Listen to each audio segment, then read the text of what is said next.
আসসালামু আলাইকুম প্রিয় নবম শ্রেণীর শিক্ষার্থীরা, তোমাদের বার্ষিক পরীক্ষার জন্য বোর্ড থেকে বাংলা বিষয়ের জন্য যে নমুনা প্রশ্নটি দেওয়া হয়েছে, এখন আমরা সেই প্রশ্নটির উত্তরগুলো দেখব। শিক্ষার্থীরা, তোমাদের প্রথমে 15টি এমসিকিউ থাকে, তারপরে এরপরে থাকে তোমাদের 10টি এক কথায় প্রকাশ, এরপরে ছোট প্রশ্ন, বড় প্রশ্ন, এরপরে সৃজনশীল, এভাবে তোমাদের প্রশ্নটি থাকবে।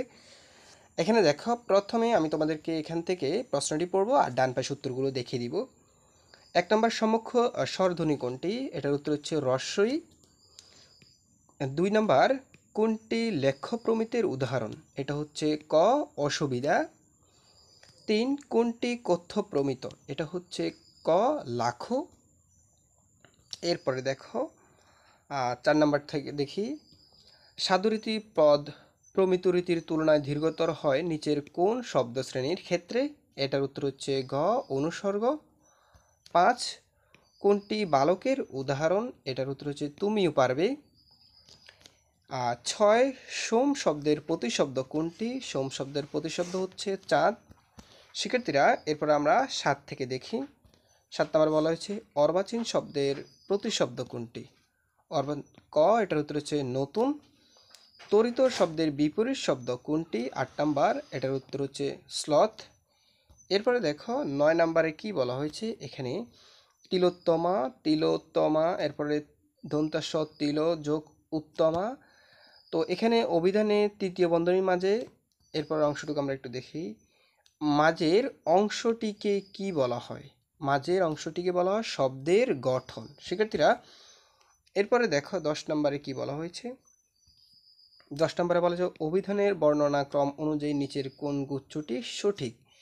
এখানে এটার উত্তর হচ্ছে, আমি যদি তোমাদেরকে দেখাই, এখানে আর একটু এখানে আমি দেখাই, এটার উত্তর হচ্ছে আঁশ, আবরণ, ক্ষমা, কার্যকর। ঠিক আছে, এটার উত্তর। এরপর এখানে একটি কবিতা দেওয়া আছে, কবিতা অংশটি পড়ে 11 12 নং প্রশ্ন উত্তর দাও। পরের কারণে স্বার্থ দিয়া বলি, এই জীবন মন সকলেই দাও। এরপরে তাহার চেয়ে সুখ কোথাও কি আছে, আপনার কথা ভুলিয়া যাও। শিক্ষার্থীরা, এই উদ্দীপক থেকে এখানে 11 এবং 12 নং কোশ্চেনের অ্যান্সার করতে হবে। তাহলে দেখো 11 নং কোশ্চেনে কি বলা হয়েছে, কবিতাংশের ভাব নিমগাছ গল্পের কোন চরিত্র ফুটে উঠেছে? এখানে এটার 11 উত্তর হচ্ছে ক লক্ষ্মী বউ। এরপর 12 সাদৃশ্যপূর্ণ ভাবটি হলো, এখানে সাদৃশ্যপূর্ণ ভাবটি হলো 1 ও 2 হবে। 1 ও 2 মানে অর্থাৎ এখানে পরার্থপরতা, এখানে আর নিঃস্বার্থতা। ঠিক আছে, এটা। শিক্ষার্থীরা, এরপরে 13 নম্বরটা দেখো। 13 নম্বরে বলা হয়েছে আমি কোনো আগন্তুক নই কবিতার কোন মাসের ধানের মঞ্জুরির কথা বলা হয়েছে? এখানে আমরা 13 নম্বর অ্যান্সারটা দেখে নিই। 13 নম্বরে বলা হয়েছে কার্তিক। ঠিক আছে, কোন মাসের কথা বলা হয়েছে? এখানে কার্তিক মাসের কথা বলা হয়েছে। এরপরে 14 জন্মভূমি কবিতায় কবি কাদেরকে পাষাণ্ড বর্বর বলেছেন? এক্ষেত্রে এটার উত্তর হচ্ছে 1 ও 3, অর্থাৎ 1 ও 3 হবে। শিক্ষার্থীরা, এরপরে দেখো 15 নাম্বার দেখো। 15 নাম্বারে বলা হয়েছে কবিতার প্রতি লাইনের শেষে এখানে অন্তমিলকে কি বলে? এখানে এটার উত্তর হচ্ছে ক অনুপ্রাস। তো অনুপ্রাস। এরপর এটা, এই সবগুলো ছিল তোমাদের এমসিকিউ। এখন থেকে 16 নম্বর থেকে তোমাদের হবে এক কথা প্রকাশ থাকবে। শিক্ষার্থীরা, আমি একটু জুম আউট করে দিচ্ছি, দাঁড়াও। হ্যাঁ, সাহেব সাহেব, সাহেব, সম্মানিত ব্যক্তি, এখানে শীর্ষপদ কোনটি? এখানে শীর্ষপদ হচ্ছে সাহেব। এরপর হচ্ছে ভর সন্ধ্যায় লোকটি বাড়ি থেকে বের হয়ে গেল, এই বাক্যে ভর সন্ধ্যা শব্দটিকে কি বলে?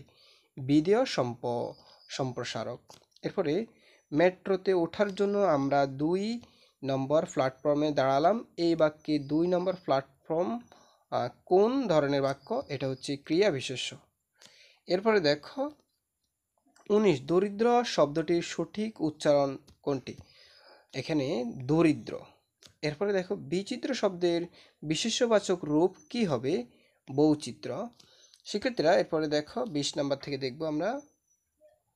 20 নম্বরে বলা হয়েছে বিচিত্র শব্দের বিশেষ্যবাচক রূপ কি? এটা তো লিখলাম বৈচিত্র্য। এরপরে স্বরবৃত্ত ছন্দের এক একটি পর্ব কত মাত্রার হয়? এখানে এটা হচ্ছে 4 মাত্রার হয়। বাষ্প রথ শব্দের অর্থ কি? এটা হচ্ছে রেলগাড়ি। স্মৃতিস্তম্ভ কবিতায় বাংলাদেশের ইতিহাসের কোন ঘটনাকে অবলম্বন করে রচিত ৫২র ভাষা আন্দোলন? এরপরে দেখো, আমি কোনো আগন্তুক নই কবিতায় কবি নিজেকে কার চিরচেনা স্বজন বলেছেন? এখানে কদম আলীর সাথে তুলনা করা হয়েছে। ২৫ অলিখিত উপাখ্যান গল্পটি কোন প্রেক্ষাপটে লিখিত হয়েছে? ঔপনিবেশিক শাসনামলের প্রেক্ষাপটে। শিক্ষার্থীরা, তোমাদের পরবর্তী ক্লাসে বাংলা বিষয়ের যে প্রশ্নগুলো রয়েছে, ইনশাল্লাহ পরবর্তী ক্লাসে তোমাদের ধারাবাহিক পর্ব অনুযায়ী সেই প্রশ্নের আনসারগুলো দেওয়া হবে। শিক্ষার্থীরা, তোমরা সবাই ভালো থাকবে, সুস্থ থাকবে, আর আনন্দ স্টাডি এই চ্যানেলটি সাবস্ক্রাইব করে সাথেই থাকবে। ধন্যবাদ সবাইকে।